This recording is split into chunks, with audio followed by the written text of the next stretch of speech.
தலையிட்டனாலும் தலையிடலன்னுவாரு. தலையிடலனாலும் தலையிடலன்னுவாரு. நடைமுறையில தலையிட்டுக்கிட்டு தான் இருக்குது. இன்னைக்கு பேசுறார்ல, டிடிவி விஷயத்த பத்தி அண்ணாமலை. எங்க கூட தான் இருக்காருன்றாரு. நான் மோடிக்கு தலைமையில தான் கூட்டணியில தான் இருக்கேன்றாரு இவரு டிடிவி. ம். எங்க கூட தான் அவர் இருக்காருன்றாரு அண்ணாமலை. அப்புறம் என்ன ம். உன எடப்பாடிக்கு முதல் நாளே ஆரம்பிச்சுட்டாங்க பார்த்தீங்களா, ஆப்பு வைக்கிறதுக்கு. ம். அசிங்கமா இல்ல?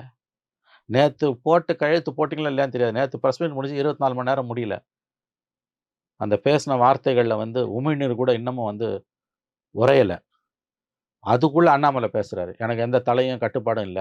நயினாருக்கு தான் வந்து பொறுப்பு. எனக்கு எதுவும் இல்ல. நான் பழைய மாதிரி விமர்சிப்பேன்.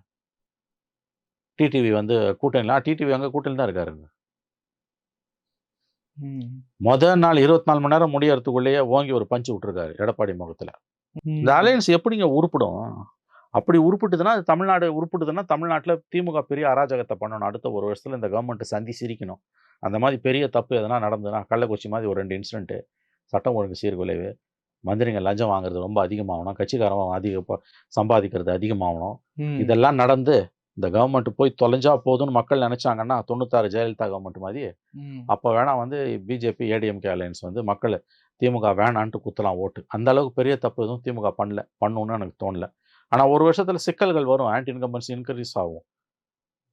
டஃப் ஃபைட் குடுக்கலாம் இந்த அலையன்ஸ் ஏடிஎம்கே, பிஜேபி அலையன்ஸ். ஆட்சிய பிடிப்பது என்பது மிக, மிக, மிக, மிக அரிதினும் அரிதான நிகழ்வு தான்.